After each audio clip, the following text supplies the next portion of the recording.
That this is indeed the political situation. The political atmosphere is hot, it's tense, it's fierce. It's really the battle between the political elites and Nigerians.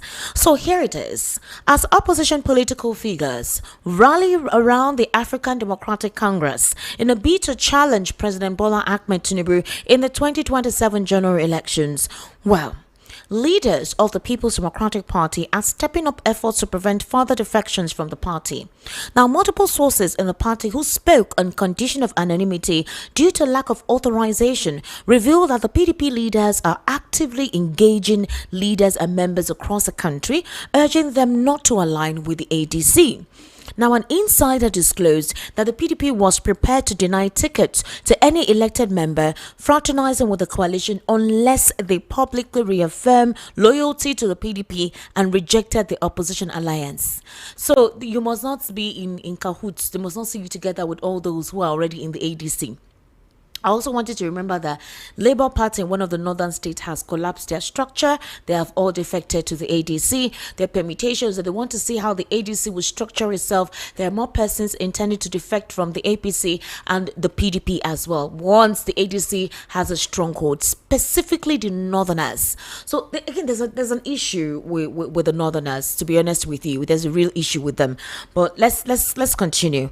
So you know that the PDP has been embroiled in internal wrangling, which has seen the party lose two governors, Umo Eno and obviously Sheriff Ovoriri, to the ruling All Progressives Congress along with their supporters. Some lawmakers had also defected to the APC.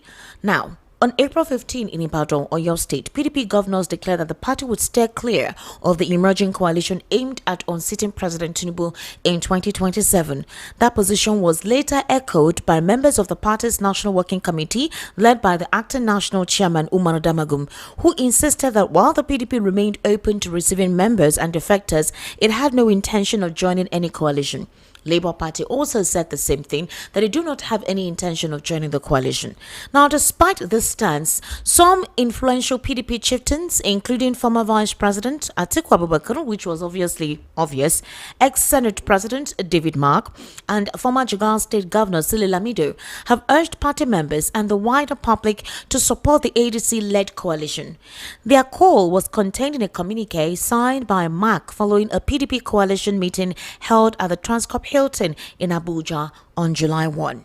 Also, multiple party sources disclosed that the National Working Committee, Board of Trustees, Governors Forum, and other organs are deeply concerned about the unfolding situation. So it's a worrisome situation, it's a worrisome development. However, the ADC is something that is still being viewed with skepticism. There are quite a lot of concerns about the persons in the ADC and the antecedents. A couple of politicians feel that these are those who feel they are no longer being considered politically, and that's why they defected.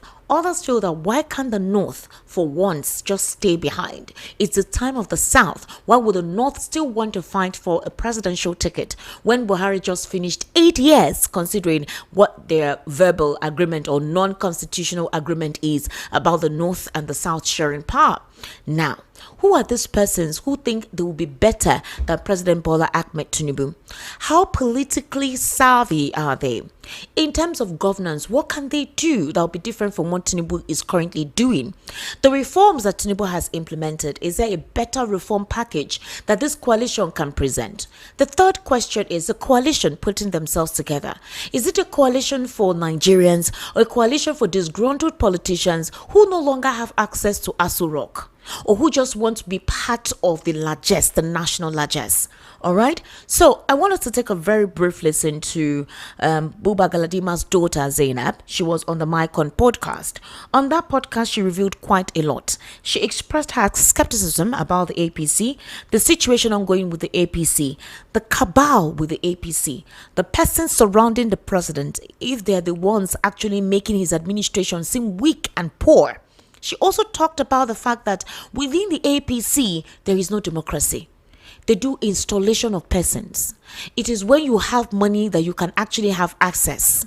She also talked about the fact that one thing that is different from this administration is that you can access the president compared to Buhari's time, where you had to do a lot of hobnobbing, pay, do a lot of payment just to have access to Aso Rock. And sometimes you may eventually not even see former President Muhammadu Buhari. So she had quite a lot to reveal, and she also complained that all the political parties currently existing don't even have any form of direction. According to her, she feels they are literally confused. They have no direction, they have no policy, they have nothing that they actually think which is people-centered, and they are not selfless. All are selfish, and Nigerians are the ones bearing the brunt. So let's listen to her.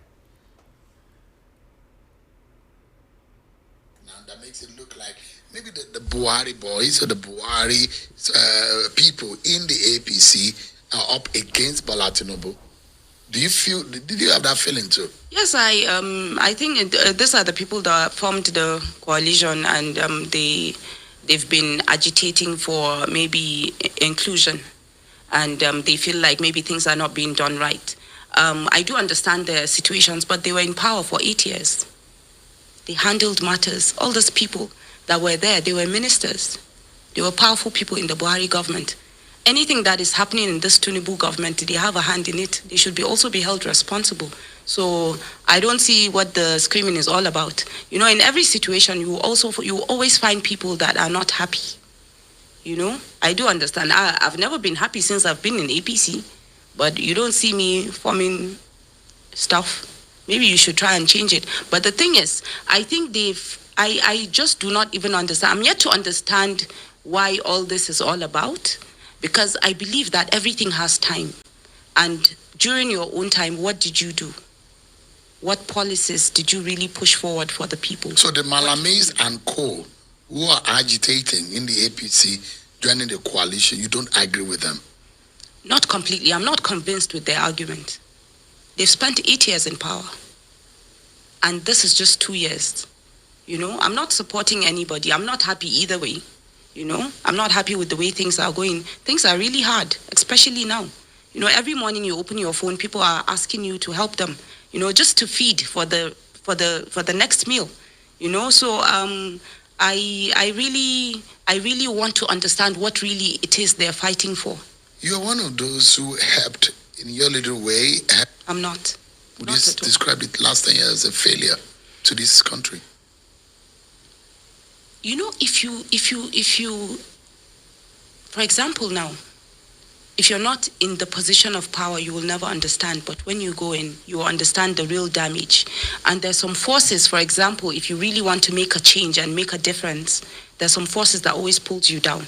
Even within us, you know, there are people, for example, now you bring a policy that will probably ease the expensive living conditions of Nigerians. But somebody somewhere will decide, oh no, what's my cut? What do I have to get in it? What do I have to benefit? But we fail to understand that anything that happens to person A in the north or in Bama will still affect the person in Anambra. So any decision we make that is against the people will always come back to haunt us. So, and they fail to understand that we don't just look at what we can get now, but what the future will bring. So I'm really not happy. I thought APC was really ready for victory. We did not know how to manage victory, and I don't think we were ready for governance, you know, truly ready. You see people screaming, oh, I'm for the people, I'm for the people. But once they get there, you'll be asking, is this the same person that I used to know? You know, so a lot of people, you know, Nigeria is a very funny country. So that's why sometimes it's really hard to believe anybody that comes with maybe a project of, oh, I am this person, I'm good, I'm going to take you out of the trenches. So all a lie. If I'm going to run for office, I'll never make promises. Like you have to make campaign. Yeah, you have to, but manifesto. There is a way you can make promises that will not, because when you get there, it's completely different. You would think that when you get there, oh, I can just. So government is a messy place. Yeah, it is. It is terrible. Just councillor that I was, it messed me up. You know, I was like, they were like, okay, can you go for a second time? I was like, no. What do I? But you ran for House of Reps. Yes, I did in 2015. I didn't have money to buy the votes. That's how you lost. Too broke to run. But you're a daughter of Buba Galadima. He doesn't have money. A little bit. I am. Truly I am. Because I feel like, for example, if a policy is going to be introduced that will affect the people, there should be something that should be replaced before that is being taken off. You can't just give birth to a child and the child will start running. There are processes. They start sitting, crawling, before they start the 1 step, 2 step and running. You can't just remove something from people, and life is difficult. Was that insensitive as far as you're concerned? I think it's a bit insensitive. It is. Do you think they can fix it? They can, if they want to. How? They should get experts, people that know the job. And they should. And the people then, is it that they don't know the job? No, they don't. Most of them don't. The Tinubu cabinet? Yeah. Maybe out of the ministers, maybe 3, 4. They're sound. Yeah. So I don't think. It's an empty cabinet, empty shell as far as you're concerned. I really, at least during Buhari, sometimes I know who is who. Then if somebody tells me, oh, there's a minister, I'll be like, oh, he's a minister. You don't even know because you don't even hear about him. What do they do? And they complain that there's no funding, there's no money, so they can't do anything. So the Buhari, in your own estimation, the Buhari cabinet is better than the Tinubu cabinet? They're more or less the same. But Buhari's people, they had money. So at least they can be. And they have freedom and independence. Yes. But I feel like, the moment you go to a minister and you say, oh, okay, I think this will be good, you'll be like, we can't really do anything. I'm like, so you can't do anything about it. And really, they're not doing anything. So the Tinubu ministers are just toothless ministers who don't have the capacity to perform. But Wike is there. He's performing. Olubunmi Tunji-Ojo is there. He did 1 or 2 things. The Minister for Digital Economy, the Minister for Arts Culture, she's there. There are people that we see doing stuff. Yeah, but how many ministers are there? 40-something? About 49 or thereabout. So how many people did you count now? About 3 or 4? There isn't really much they're doing. I think it's just a waste. Have you given up on APC? I'm just highly disappointed. Very disappointed. I actually thought that, there are some places I can't go to. During Buhari's time, second tenure, they broke my windscreen. Because they said, oh, you promised us, now you're enjoying your inside car. Before, when you go to traffic lights, you see them begging, using their hands like this. Now they will knock on your window. Now they will snatch whatever it is that you have. So even if you think, oh, it doesn't affect me, it's coming. I am afraid of the storm that is coming. There's a storm. Oh yeah, there's a storm that is coming. People and it could consume the APC. It blows up in the north. Nigeria is gone. So we have to fix it. So APC is a difficult name to bear, a difficult party name, a title to bear in public now. Is that dangerous? Yes, it is. Let me tell you, there was a reconciliation meeting we had at Women's Center for FCT APC members. I swear to God, I only saw 1 APC cap. People went there as APC people, but they did not go there for the government. They went there for the reconciliation so that they can see how relevant they can be. People are even scared. A lady called me last week. She said, we need to start a support group to go to start campaign for 2027. I said, so what do you want us to do? We should call women. I said, call women. You want to call women with me? I said, don't call me. What do you want me to tell them?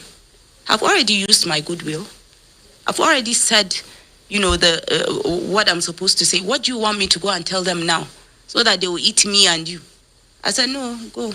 I'm not doing. APC has. All right, that was Zainab Galadima. She worked under the administration of former President Muhammadu Buhari. And let me tell you, it was quite a lot that she exposed there. I wouldn't lie to you. She said a lot in that expose about what is going on in the APC, what is going on with the political leaders, and how difficult it is to actually be in APC as a party and politics actually in Nigeria in general.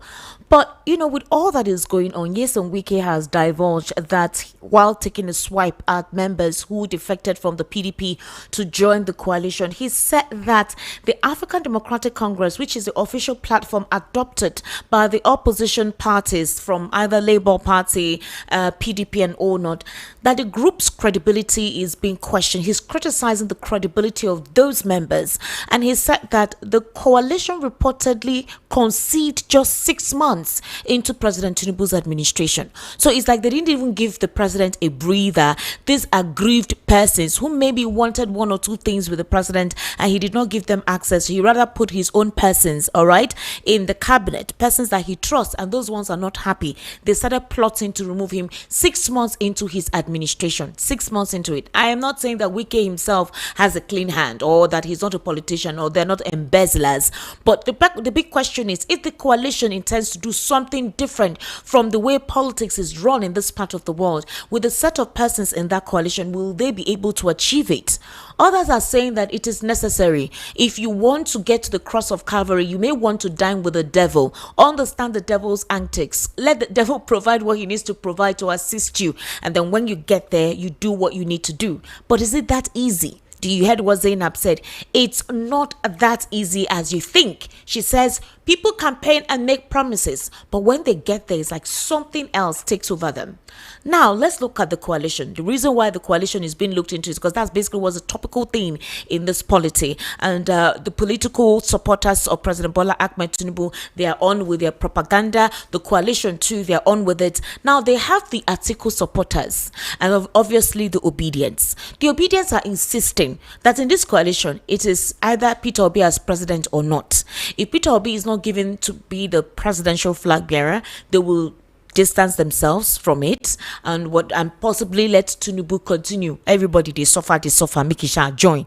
Then they also said that it's not like they don't like Atiku, but it is the turn of the South. They don't have any issues actually with Atiku per se, but that it is the turn of the South. Others say, Atiku, please calm down.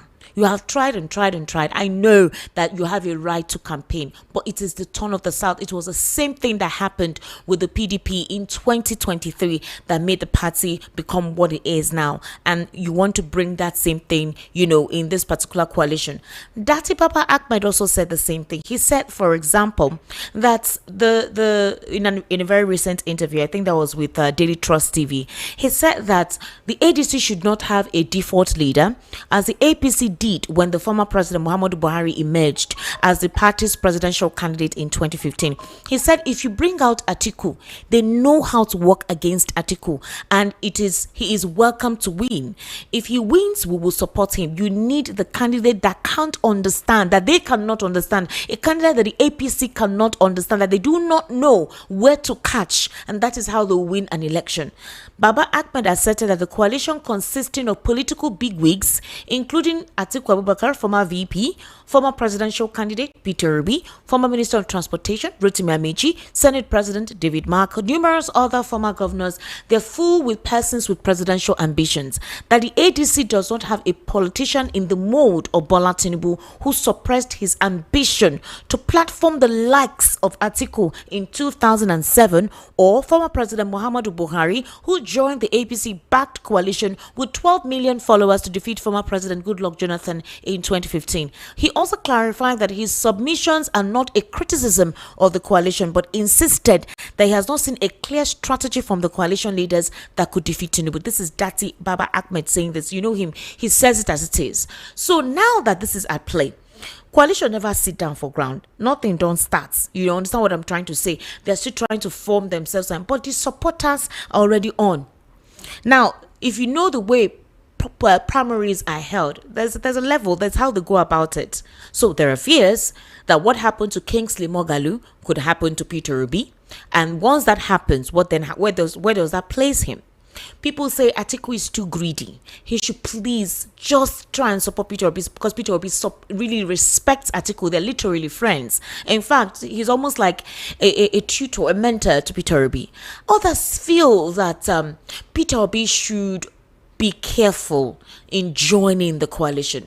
For now, he has not really left the Labour Party. The coalition is an alternative. While they are trying to register ADA, the coalition is an alternative. Now, there are also sayings that other APC members, specifically from the CPC faction, may still join the CDADC. They just want to wait and see how things will balance. But then, these individuals leaving the APC, specifically those from the north, aren't they being selfish? Aren't they being greedy? Do they think that they need to be in power all the time? And all the while that they've been in power, what have they achieved? What have the Nigerian people achieved?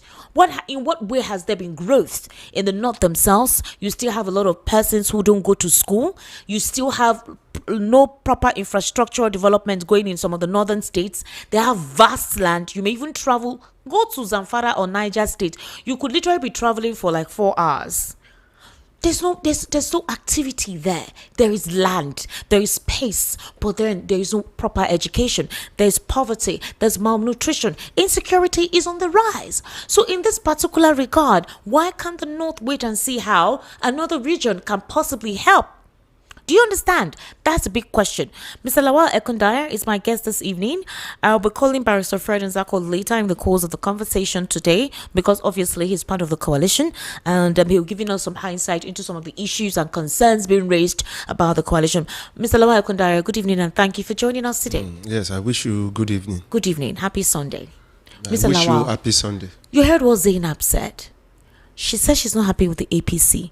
She talked about the fact that the interests of the coalition, even the APC, they're not about the people.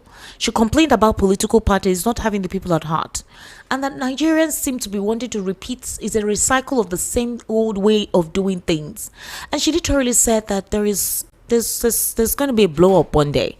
It's very close if these politicians are not careful. So the question is, what would you say to what she has asserted, what she actually expressed?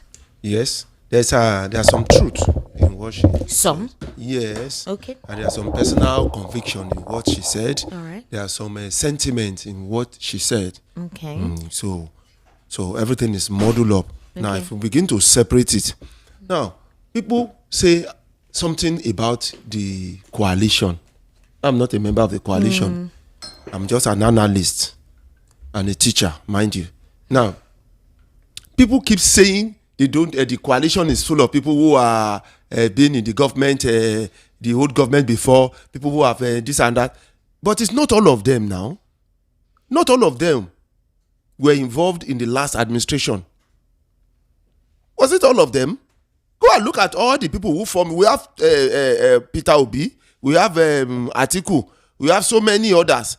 Even at a point, Aregbe was far away from distance himself from APC at some point, that it became some kind of a fight between him and some members of a strong wing of some people of APC. So if you look at all of them, all these accusations they are levying on the coalition is not completely true. It's not all of them that are like that. Really? Some still have. Do you want us to look at their antecedents? And whether they took part in the last administration, were they part of the last administration? Is it all of them? Not part of Malami was there, we know. Yes.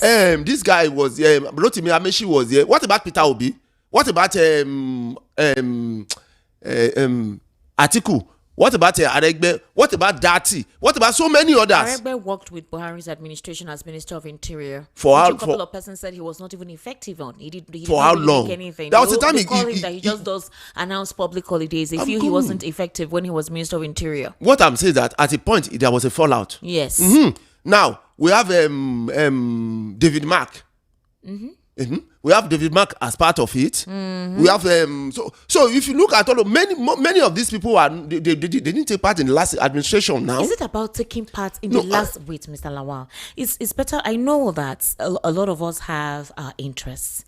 Nigerians just want something different, but a couple of people feel that there is this hatred towards Tinubu per se. I'm not speaking for him, because how can Nigerians have waited and they were patient for Muhammadu Buhari for more than 6 months before Buhari set up his cabinet? That year, Buhari took a long time to present the budget. In fact, the first day of Buhari's administration, they were still working on the existing budget. They hadn't even put together a new budget. Secondly, if you had listened to Zainab, she said it was like the APC wasn't ready for power.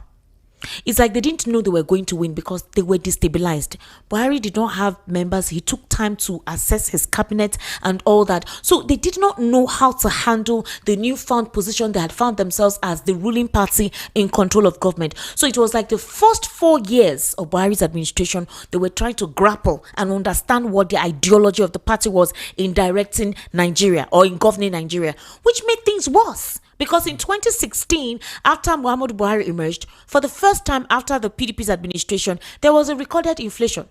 Why? What happened? How did the market tank? How did it drop? Now, in as much as then was better than now, that was Tinubu's formation. Tinubu was the one who helped bring Buhari. But his ideology or his patterning, as he does in Lagos State, didn't work for Buhari because Nigerians were groaning. They were not happy. So why is it that if he knew the weaknesses of Muhammadu Buhari, why does it seem like he's replicating it, possibly worse? See, it was not. I knew that Buhari would not do well. I knew he wouldn't do well. I knew he would not do well, and I don't hide it. I said it all over because you want to bring somebody who doesn't attend conferences, he doesn't attend meeting, he doesn't take part in any political organization. He's just on his own. So how do you know what is in his mind? But because of people who surrounded him politically, they were the one who galvanized, be able to convince people, use propaganda and every other thing to divide the mind of people towards his side.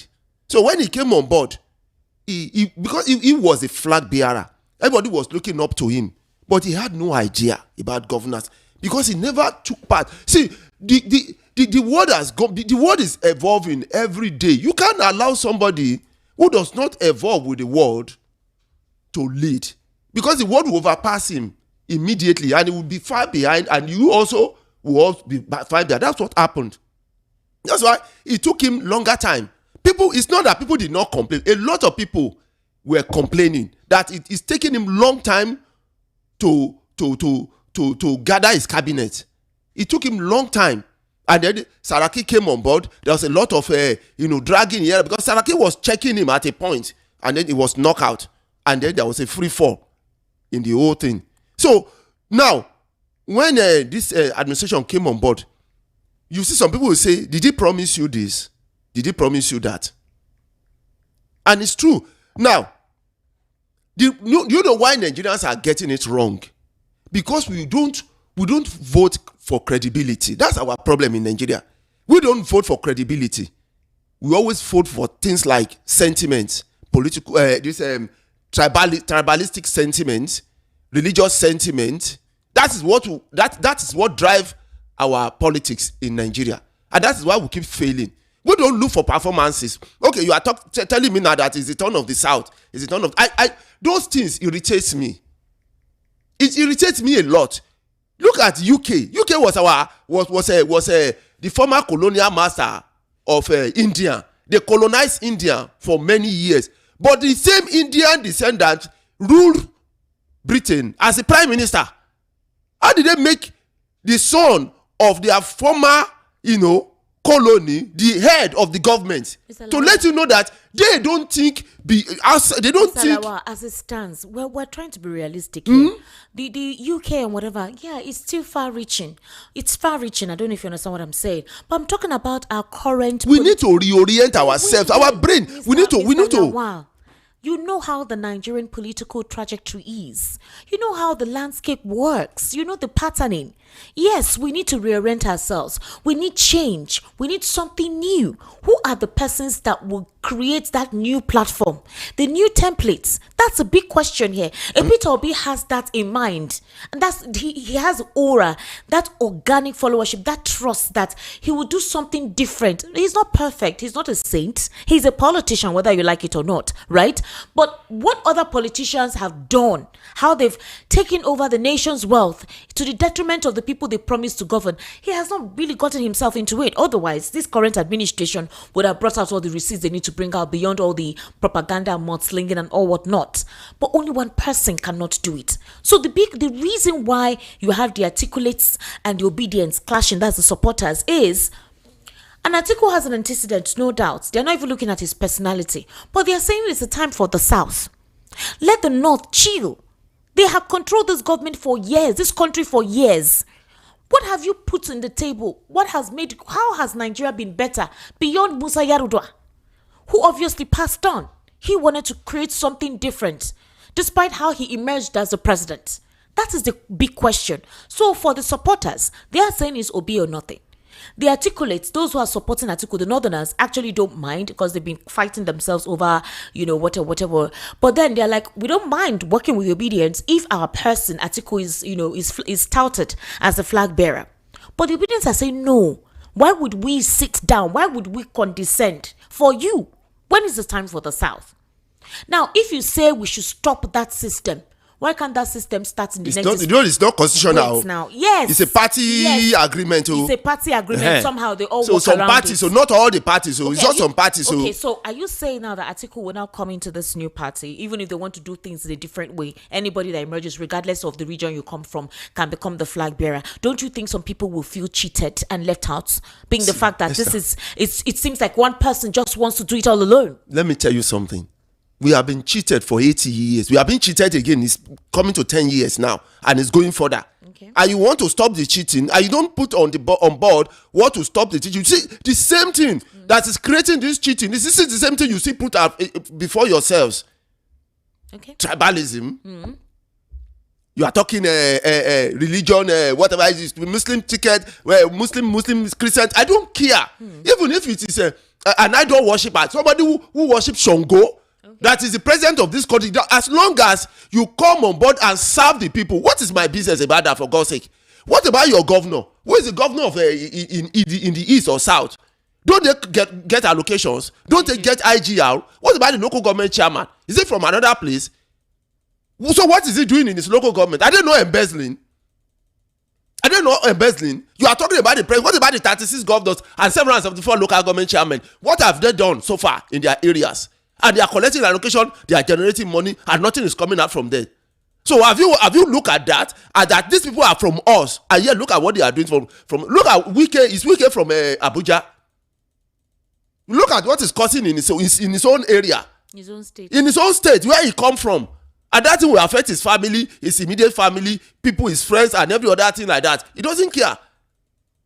Now that is person from that area. If he's not from that area, it's not because he's not from River State. It's not an indigene. That's why it's an indigene.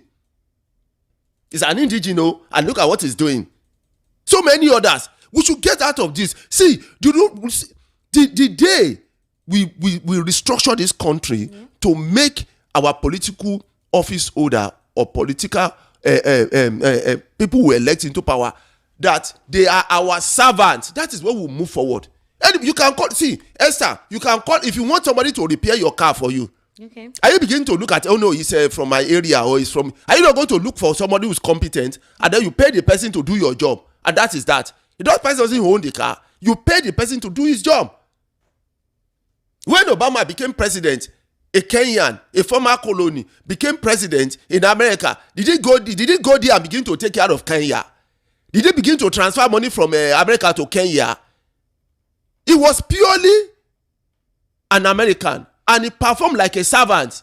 Let's look at it. So what is wrong with us in this country now? 2023 elections. Do you believe that Peter Obi won that election?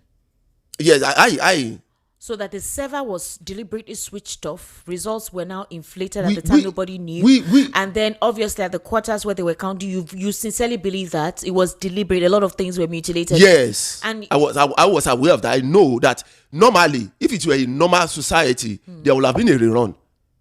Because everybody were expecting a rerun from the tribunal. How can you switch off a transmitter? You are telling me, how can the INEC chairman be counting he was announcing the vote, then it stopped? Why did you stop when the list is already in your presence and the press are already waiting for you and you have started counting and then you stop in the midway without any excuse? But here, before we know, somebody's already putting something like the usual thing to divide us now, tribalism, religion, begin to put it on, and then before we know it, instead of us to fight the enemy, we start fighting among ourselves. Let me ask you, where did Tinubu get it wrong when he assumed office? Where did he get it wrong? Beyond the fuel subsidy is gone. Beyond that announcement, where did he get it wrong? The reason why I'm asking this is the talk of it's just 2 years. Yes, Wike is saying that 6 months into his administration, persons were already plotting, complained vehemently that Nigerians are not being fair, and that even in the 2 years, Tinubu has done better or more than what Buhari did. But then, that's not what his tweet is saying. You heard what Zainab said. There is hunger in the land. The healthcare sector is deplorable. They're not looking into that. Transportation is something else. People cannot move their goods and services from one place to the other. No job opportunities. What about debt every day? Almost every day you hear people die. Even the banking sector, everything they do, they tax you. They tax you. I was shocked. Even if you collect cash. Yes, I was wondering. I was shocked last week. I just saw 3,500 out of my account. What did the bank say it was? They said SMS charge, email charge, plus direct whatever credit. They start telling you. They just removed everything at once. And I was like, why? So imagine them doing that to each account. Yes, 100 million Nigerians. And nobody's saying 200 anything. million Nigerians. The judicial system. There is no dispensation of justice accelerated. So if you don't have money, if you don't have access, if you don't have connection, justice does not merit you. Do you know how many court cases that GT Bank went through? More than 800 people were suing GT Bank. But somehow they have the way of navigating these challenges. So the big question is, where did the president get it wrong? Beyond the fuel subsidies go, where did he miss it? It started from Emilokon. That's what Emilokon. During the campaign? Yes, that was because you're supposed to be focusing on how I can convince Nigerians. You were not focusing on, you were focusing on yourself. And now you can use your manipulation, your political mathematics. That's what he was concerned about. He wasn't concerned about how to convince the people. So when he came on board, he was still concerned about that, even up till now. He's not concerned about whether the people, he's concerned about his own mathematics. How I'll do it this way, I'm the one that can do. I'm very good in mathematics. When it comes to political in the political arena, I'm a very good mathematician. He could have said Emilokon during the campaign, but gotten there and not do Emilokon. Do you know the meaning of Emilokon? That means it's something like a turn by turn. What do you mean by it's my turn? You should let the people decide now. What is our lokon? It means it's our turn. Like our lokon is our turn. It's still the same thing, but it's now you are talking in a group. You're referring to your south. Yeah, your circle. That is what it means. Now, when you saying that they have arranged it. Number 1 to 10. Number 1 has been there too. Our own is number 5. So we just go and collect our own. Like somebody gave you ticket to go and pick food, and they put number. The moment it's your number, they will call you to come and take it, or else they won't give it to anybody. But if it has to do with the people, you'll be thinking about how to convince the people. What will I say that people will listen? You'll be rewriting your manifesto. You'll be talking about your policy, what you are going to do there to do. You'll be talking about the fault of the past government, how you come in and make it right. But we don't see things like that. And that is why now the same thing is what is playing out. Less than 2 years, before 2 years, before 2 years into the administration, they're already talking about next time. Somebody already endorsing the president. That's a big distraction. A major distraction, to be honest. They're already endorsing the president. If people want to vote, you do very well. You don't need to all that. People will begin to know this is the person we want. But no, it's not like that. How can you be endorsing somebody at this time? So that is where I think the president, if he wants to do something, he needs to retrace that and go back and redraft his policy, his manifesto. What is my manifesto? You should ask himself, what is my manifesto? What do I promise these people? And this stage that I am like this, what do I want to do for these people in such a way that in the next 6 months, the voice, their song will change immediately? That is what I believe the president should be working on. That's what he should be working on. It's about the people. It's not about the post. It's about the legacy. Legacy is not when they name you, when they name structures after you. It's what the people say about you. So that's why I see it. Now, look at it now. When there's a criticism, everybody, the next thing is why you criticizing the government. The moment you talk anything that is not favorable to them, the next thing is they begin to attack you. As if even somebody who owns his business, people can still talk to him that this way you are running this business, so don't you think you should go this way? It is your business, it's your money, and then you still listen and say, that is good. Now that's a good advice. I will try it. I don't think that, but because that is not in their agenda, therefore anything that talks about that, they're already attacking it. So that is what I see. Now, concerning the coalition, like I said, I'm not campaigning for it, but I'm just analyzing because I am part of Nigeria and this thing affects me. Nigerians should look at the antecedent. Look, anybody you want to vote for, if you vote for the president, it's fine. That is the voice of the majority. That's what we are saying. When Buhari was coming on board, majority voted for him. And that was what happened. Nobody complained. Did El Rufai apologize to the Igbos and declare that Peter Obi won the election? Is there any point in time he made such a statement? See, let us see. Because there was a time he said that Peter Obi is a Nollywood actor or a Hollywood actor or something, but now they're working together, so it's normal that some retractions were made. People, according to you, you said last week that people change. The ideal of a politician yesterday may change due to circumstances or events that had unfolded. Obviously, circumstances happened, events unfolded, he's aggrieved, even if his son is still in the political party. David Mark's daughter, too, she's a senator as well with the APC. So my question to you is, did he at any point in time say that apologized to Nigerians, apologized to the supporters of Peter Obi by saying he won that election, possibly because we knew they were in the inner caucus of the president in helping him win the election, and apologized to the Igbos? Did he at any point in time say so? He can't say that. He can't come out and admit that. He can't. Because it is, everybody is speculating. Okay. They will say speculation because according to INEC, he declared this person winner. The judiciary also declared the person winner. Yeah. So they'll be asking for evidences. We don't need now. But we know everybody know in their own minds what their conviction or what they believe, or what they have seen, and think that because of what I have seen or heard, this is what happened and not this. Okay. But what I am saying is that we need to think like the Europeans. The whole Europe fought against Germany. Right. But now, Germany is one of the biggest allies of Europe. They don't go back to what happened because Hitler killed so many people. He killed millions of people. Even the Jew, he killed so much of them. But the generation that took over, because they don't want to bring that one back, that will create the problem for them to develop, they put that aside on one side. All those ones who are involved, they dealt with them.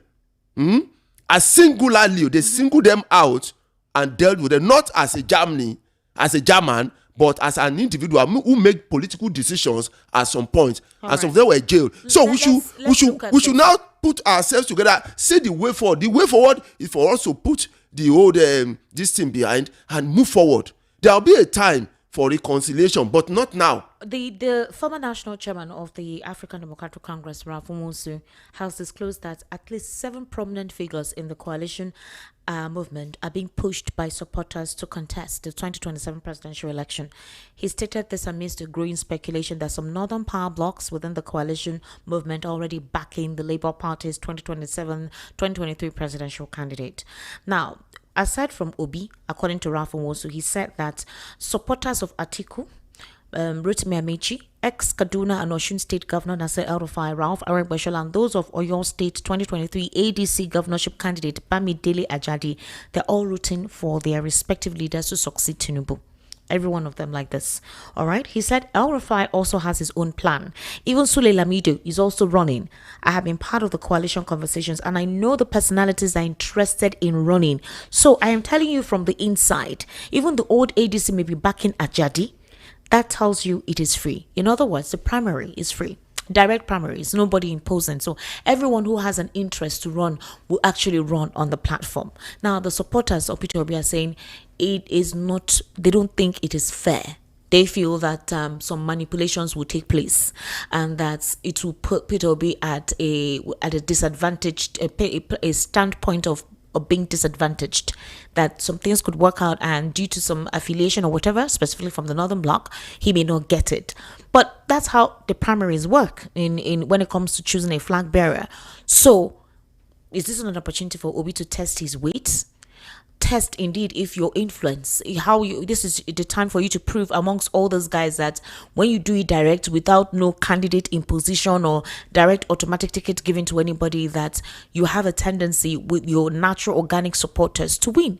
And is it that his supporters in this coalition don't have the financial influence, because it's about lobbying and seeing who you can talk to when you want to go for the primary? How do you see this? I like that what you said initially about this organic movement, to test the organic movement. The strength of his organic movement. Test it. If you come out, then you know that yes, this person has that majority. Now, what I'm looking at is the credibility, the truthfulness, the justice, fairness, objectivity in that ADC. The moment there's no manipulation, there's nothing, everybody comes out, everybody is giving fair opportunity, you come out, you and then you won. Beautiful. That is what that will set the precedent, the antecedent for the Nigeria that we are looking for. Because this person emerged objectively. Nobody is influencing, nobody is carrying money down, nobody is saying something like that. Nobody. They're saying they don't want that. They're saying they don't want that. Then that means they're afraid. They're saying that obviously. Why would you be afraid? You test your popularity. Everybody, you see, there are so many people who campaign, who vote for you and campaign for you without even knowing you, when they believe in what you present. Do you know that? So many, all these candidates, people will vote for them without even meeting them because they believe in that person. That is what is happening. When you go in and then you see that there's an open, everybody fear is fear to all. And then you emerge. It shows. In fact, it sets a good antecedent for the government you are going to start. Are politicians self-centered? That has been the bane of Nigeria. That has been the problem Nigeria has faced. Why are the political elites so selfish? For example, how many ministers do we have in this administration? Mr. Lawal. In fact, they keep almost 49 creating, or 50. They keep creating. I'm tired of counting. No, Mr. Lawal. You don't even use it in school again. We have about 49 or 50 ministers. How many of this, or possibly more than, it's more than that. But how many of them are active? How many of them can you point out and say they are working? The ministry they're in charge of, they hear about what they're doing. They hear about their movement. They hear about how they're revitalizing the sector, the portfolio they occupy. My own is that none of them. No, let's focus on that. How the ministers that the none of them. I can't point at anybody who's performing now. No, the minister that the president. Because I am still again talking about the fact that Nigerians feel that the administration of President Bola Ahmed Tinubu is sharing money amongst himself, his party loyalists, and his cronies. They also think that he's giving contracts to his cronies and ensuring that there is no competition. There are also fears that the reason why he really wants to stay there till 2031 is that he will decide who the next presidential candidate will be, just like how he does in Lagos. Funny, fair enough. The governors that have emerged from Lagos have been quite okay, even if it is his decision. I mean, Fashola is one person that a lot of people still give credence to. They like his administration. A lot of persons, if you do an opinion some poll, people, don't say a lot of, just say some. Lot of persons. Some people. I followed the poll. I've seen opinion polls. Go on the streets. Okay, fine. Then a couple of his placements, persons he has placed, Some person were able to like them, some not. But at the federal level, they feel that that is the objective. So if you have that trajectory with his kind of politicking, what happens to anyone who has a desire to aspire? If you have a desire to aspire for anything and you are not in the sight of the president, you're not a loyalist, you're not a supporter, you literally should douse your aspiration and look for another platform, or a situation where any opposing member who is thirsty to be a leader, you'll be quashed if you're not part of the APC and if the president doesn't sanction you.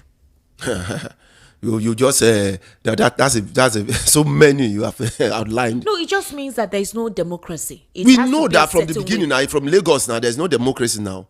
You saw what happened recently, the one in the State House. Mm-hmm. See what happened now, where they democratically remove a speaker, and somebody said no, you return that speaker back, and they dutifully return the speaker back. Okay. So what are you telling me? That is it now. Somebody is pressing the button, and I don't like when one person is deciding.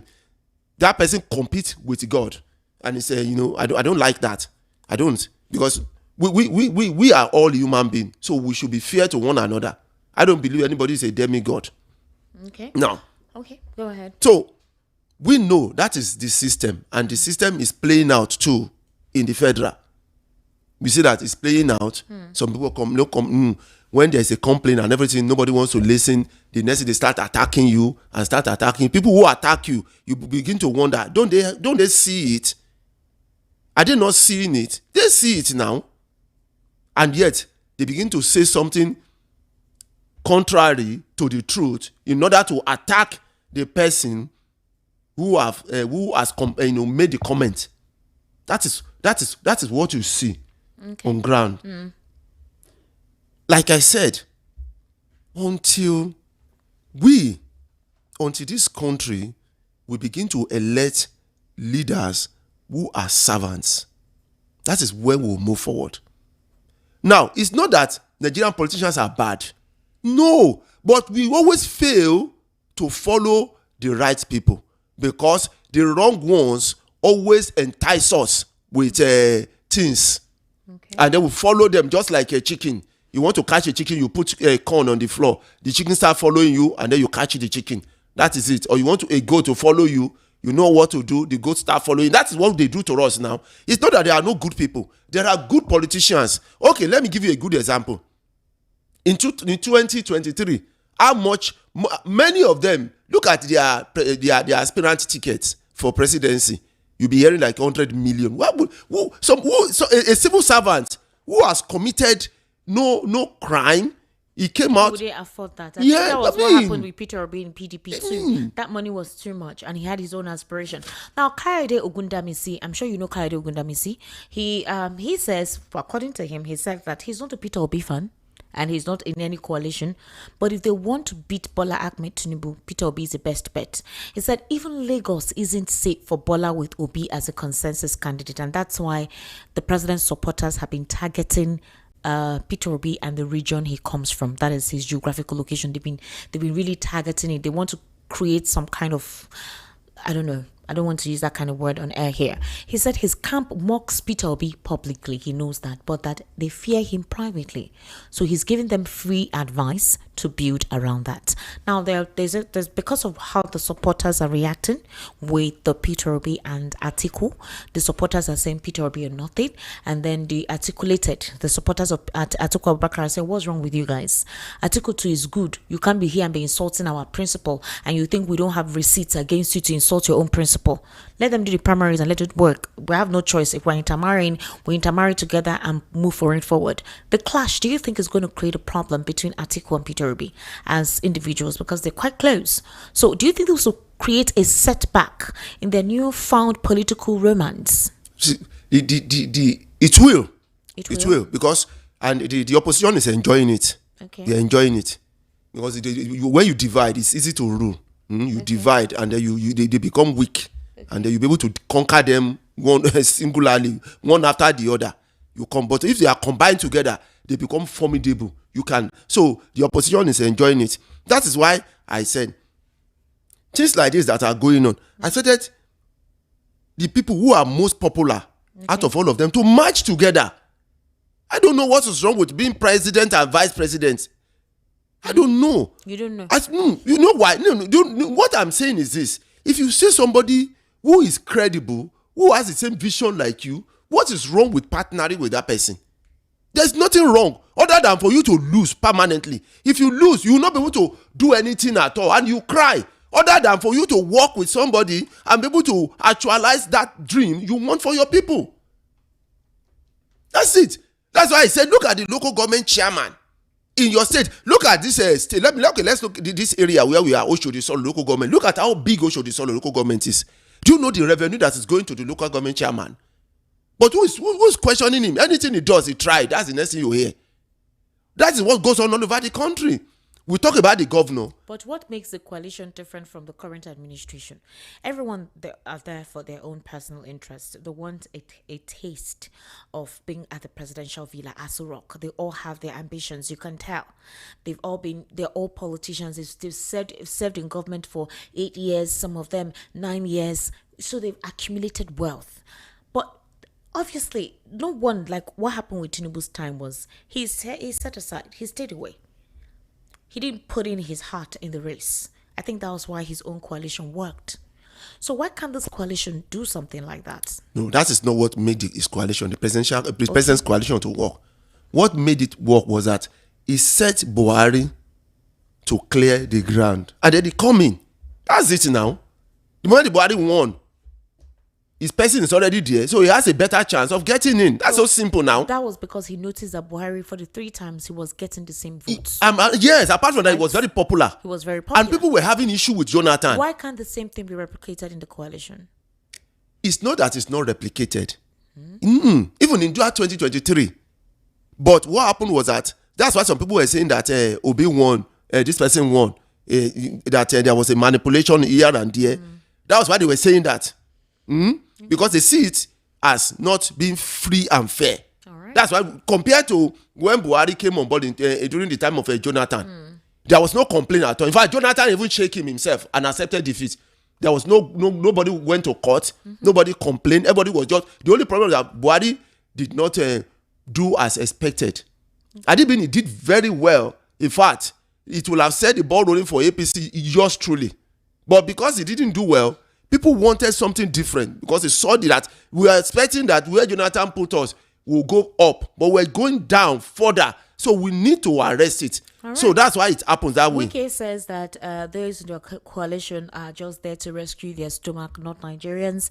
A former APC chair in diaspora says it's political home for power-hungry veterans.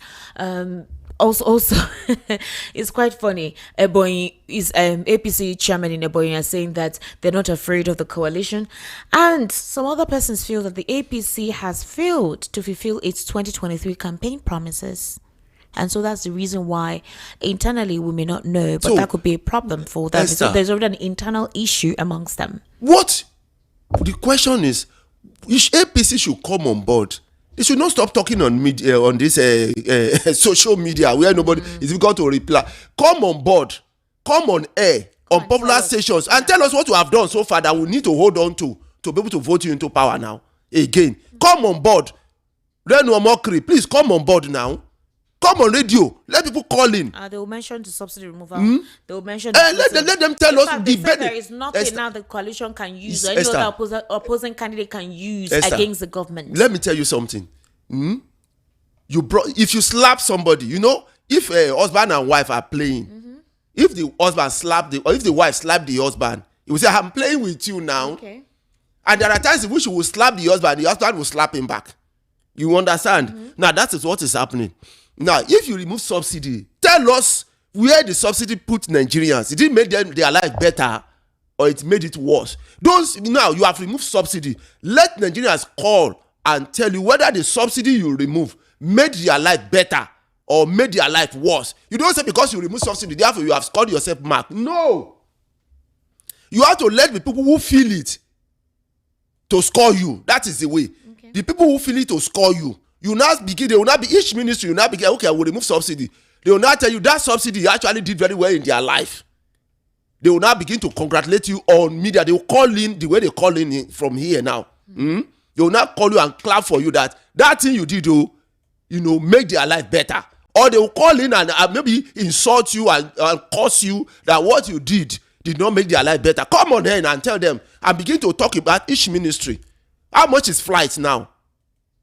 Some people are saying Wike is doing very well. Wike is doing very well, very well. So we see that everything in that place is fantastic. Okay. Because you see road and you see some refurbished places and you are clapping because the press is throwing it out.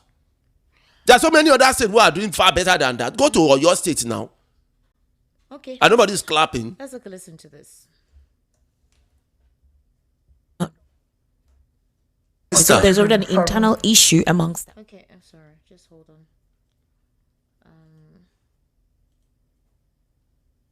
So at the moment, I'm trying to let us take a very short lesson because Peter Obi is currently live, and there are some statements he made that we want to get clarification on, because a lot of Nigerians, they're trying to get some form of reassurance with him. And as it stands right now, it happens to be that he's trying to reel out some of the challenges and possibly how he could correct these challenges. So in as much as Nigerians are bothered about this dispensation, Nigerians are also worried about what the new political elites, the next stage the political elites will take now. He is describing what it entails for our political landscape. So let's listen to him here.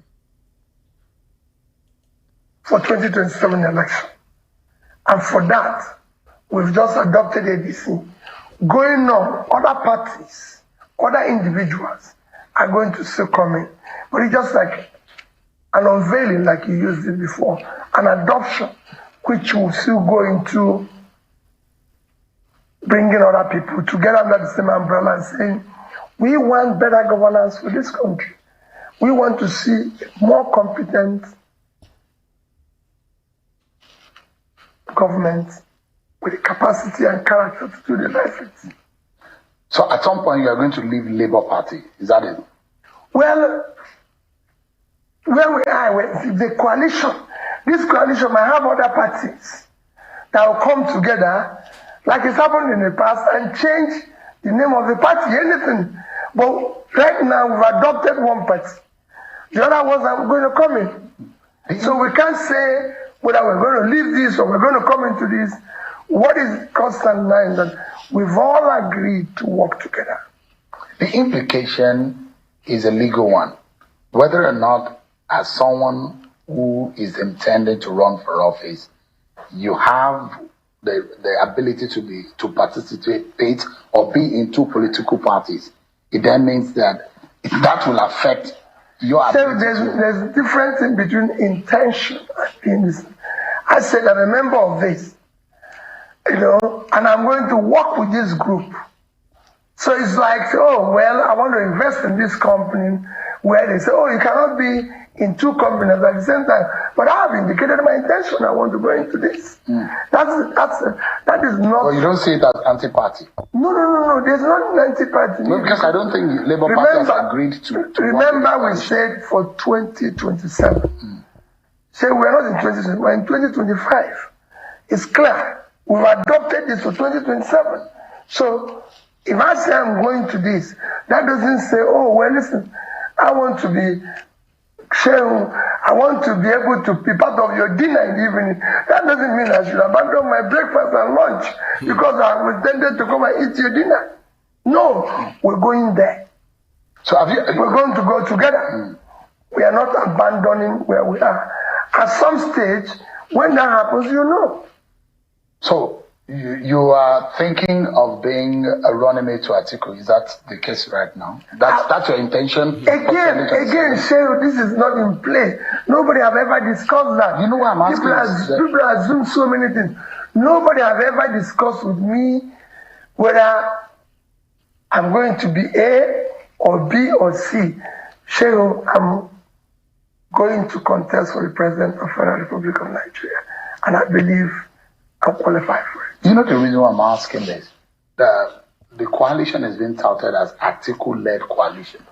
And there are those who think that organization of coming together, that marriage is for an Atiku platform to run. People just assume anything in this country. And I don't believe in assumption. I don't live with it.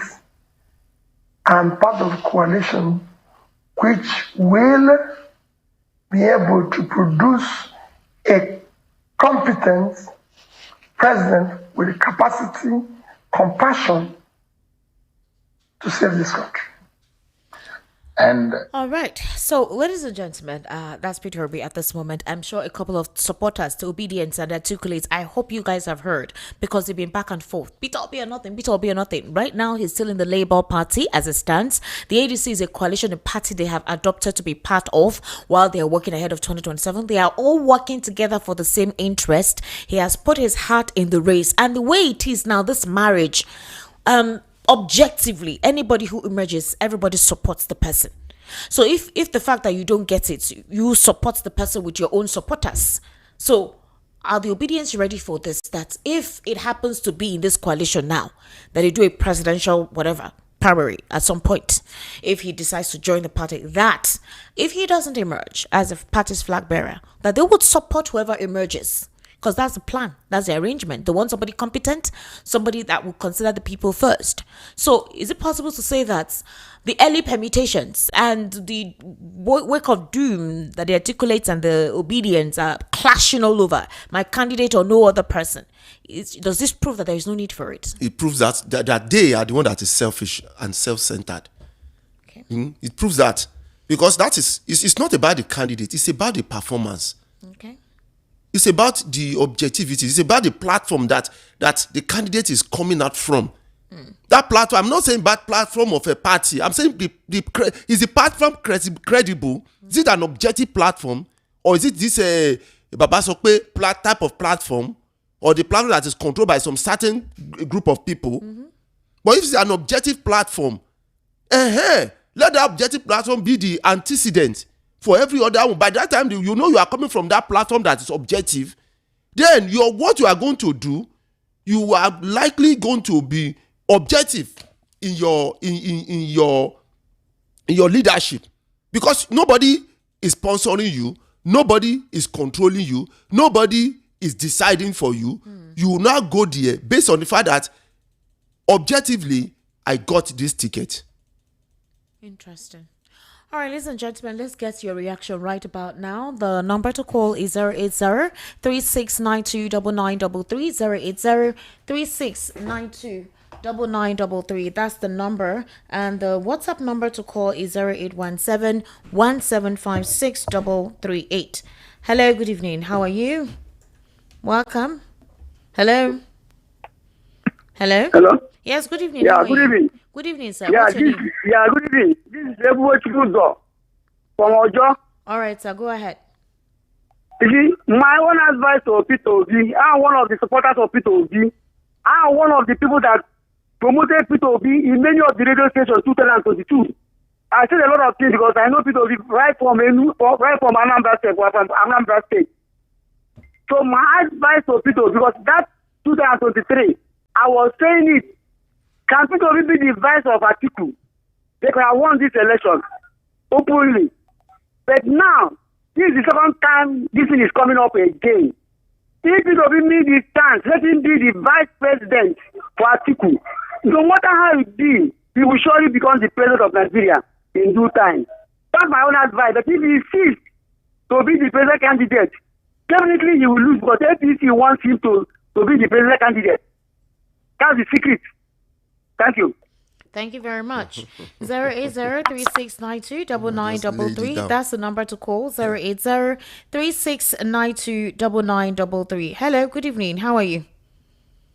Hello? Yes, hello, good evening. How are you? Hello? I can hear you. Please go ahead. All right, 080-3692-9933. 080-3692-9933. Hello, good evening. How are you? Hello? Hello?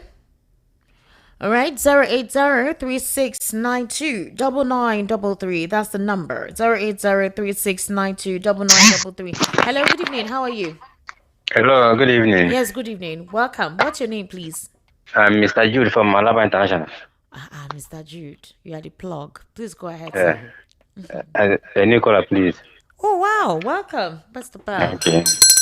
Thank you for joining us. Please go ahead, Mr. Jude. Okay. I want to greet Ekudayo, please. Good evening, sir.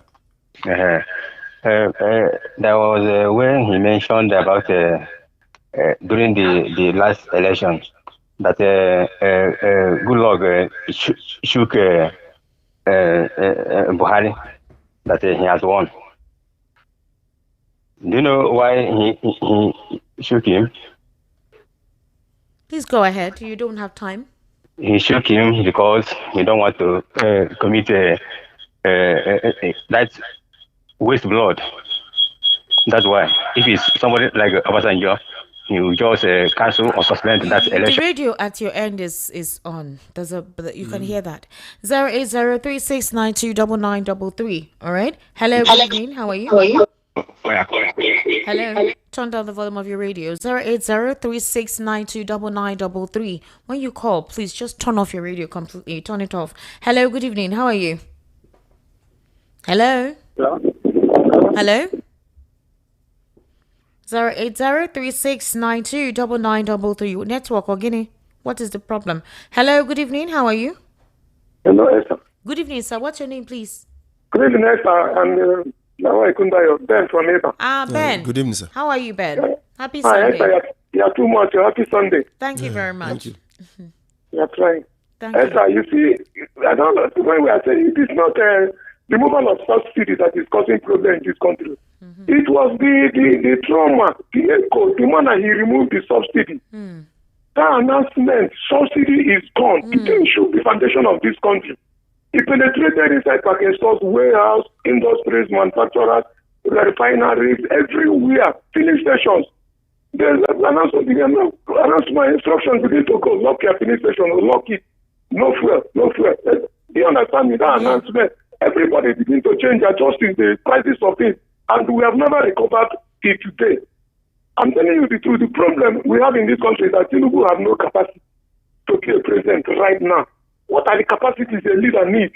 You need to be medically fit, physically fit, intelligent, emotional intelligence, psychological intelligence. You have to be smarter than the people. But in his own case, the people that are under him are smarter than him. They are more smarter than him. They are smarting him. That is the problem we have. And this is the capacity. The capacity of a leader is the strength of his ESCOs. And it's the strength of your ESCO is the success of the country or company you are leading. This is what you are suffering where Tinubu is. I'm telling you, these people miss P2B. P2B is just about the coalition. Everything is all about P2B right now. I'm telling you the truth.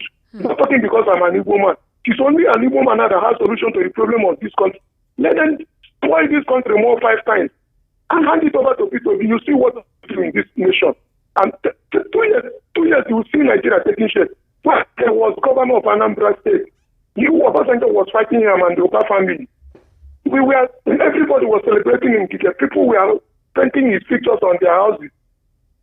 All of a sudden, Nkike was removed. And when P2B, we were crying. When P2B, 6 months, when P2B entered, he surpassed everything Nkike did in 3 years. That was why P2B is like that. Everywhere they celebrate what he did in Anambra State. No governor can do it. All those $50 million he put in 3 different accounts. He generated it from nowhere. After it's not an oil producing company. No federal government allocation. Just sold. From nowhere he generated the money. And did one fantastic job. And still left that money. No governor has left such amount for the incoming one. Yes, God bless you. Thank you so much. Thank you very much, Ben, for calling. All right. 08036929933. That's the number. 08036929933. The WhatsApp number is 0817175638. All right. 08036929933. Hello. Good evening. Hello. Good evening. Good evening, sir. How are you, sir? Thank you, Esther. Welcome, sir. What's your name, please? My name is Felix. Felix. I'm calling from Isolo. First time caller. Oh, Felix, beautiful. Thank you for joining us. Welcome, Felix. Please go ahead. Thank you so much for this year, Bell, because you and Ekami Jude, I love your program so much. Thank you so much, sir. Thank you. Yeah, thank you for the good work you people are doing. Thank you. I want to point at a particular place Mr. Ekundayo is trying so much. His analysis is straightforward, no bias. Hello, go ahead, sir. Hello, sir. Oh, why now, Mr. Felix? Oh, 08036929933. That's the number to call. 08036929933. Hello, good evening. How are you? Hello? How are you? Good evening. Yes, good evening. What's your name, please? I'm Olainka calling from Ipaja. All right, Olainka. You sound far from your phone. Oh, I'm closer to my phone now. All right, go ahead, Olainka. Just go ahead. Yeah, Mr. Ekundayo, good evening. Good evening, sir. Yeah. What I want people to understand is that Peter Obi has a particular name to cover.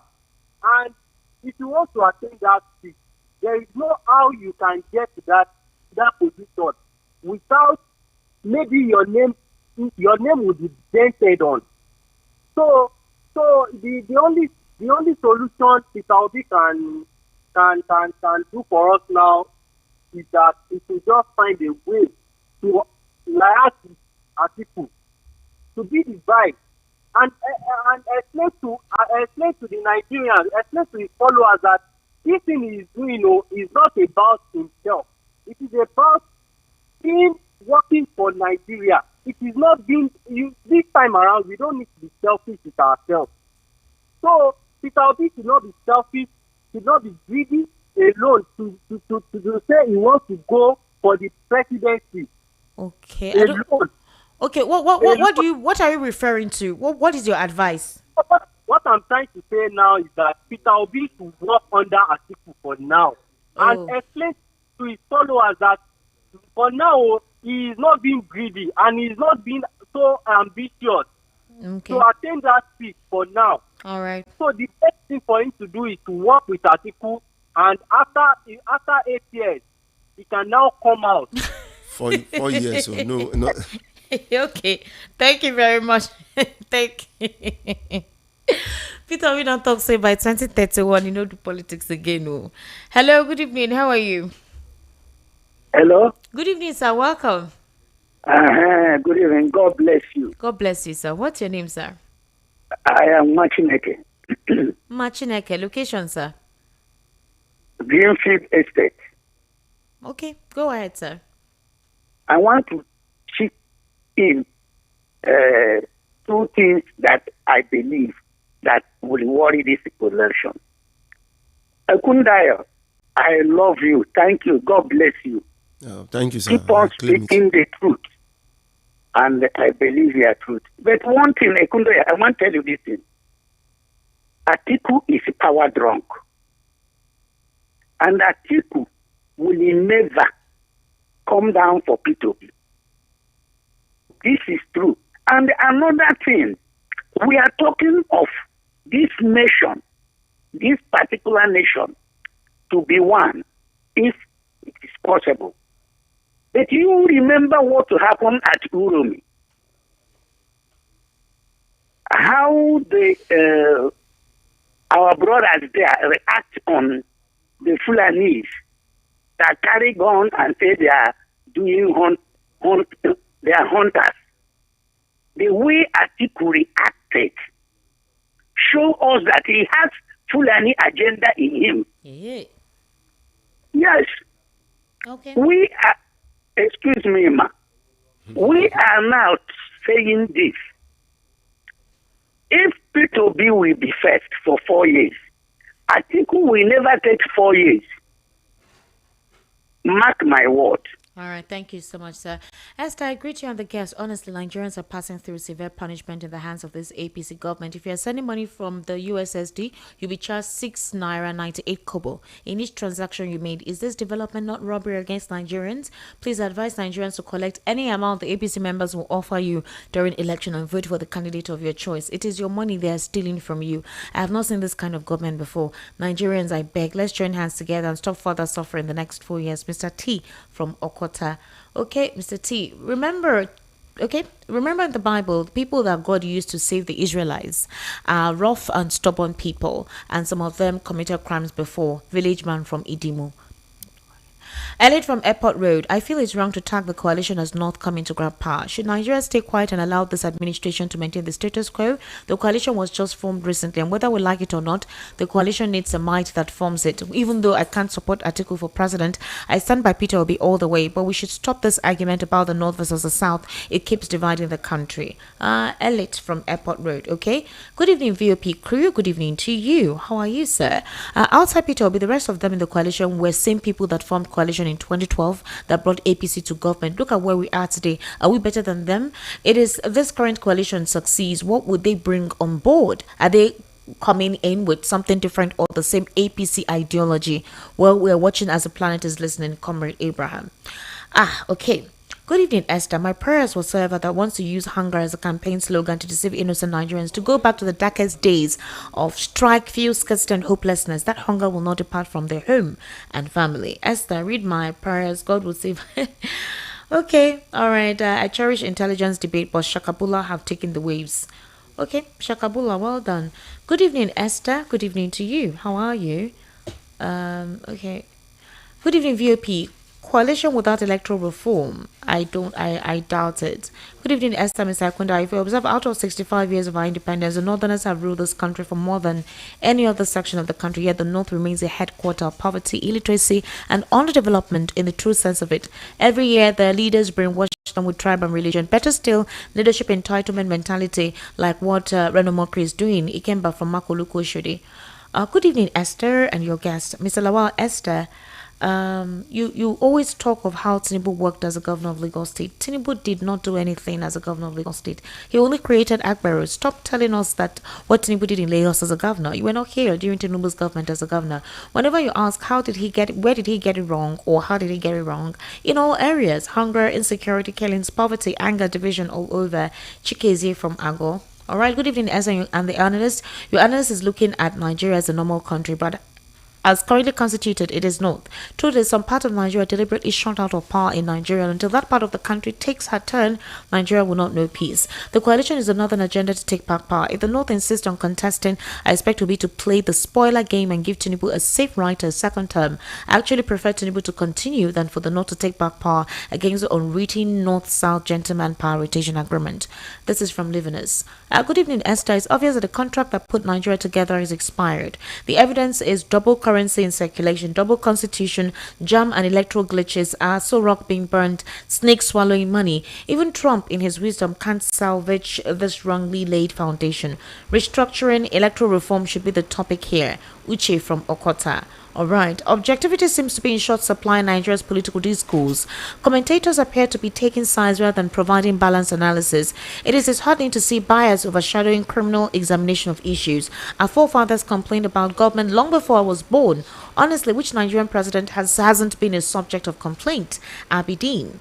Good evening, Esther. Mr. Akundai, I'm not aligning with the analysis on Obi and the process of selection. I want him to remember that delegates will be allowed to vote. So as a result, Obi isn't a money bag like Atiku. Getting a ticket on a platform of morality in Nigeria now is in God's hand. It's all about the money, money, money, money. Timi from Ishaga. I don't know about the unscrupulous characters trooping into the ADC. I mean characters from Buhari's government who helped in sending Nigeria back to 15 BC, which I wouldn't be surprised if Buhari also joined the coalition. My first worry was El Rufai, who I was worried of his alignment with Peter Obi, a man who once mocked, same character who under his watch Southern Kaduna was turned into a killing field. However, those who put Tinubu there should remove him, after which they should be thrown out the window because no one needs to be in close proximity with charlatans from the worst president in history. What's your name? Okay, Tay. All right, thank you very much, Tay. Ladies and gentlemen, we'll have another program coming up. All right, thank you so much. You have an amazing, beautiful Sunday. Mr. Lawal Kundair, thank you so much as well. He has actually left. We'll see you tomorrow for the evening rush. Do make sure that you enjoy yourself and have fun. Bye for now.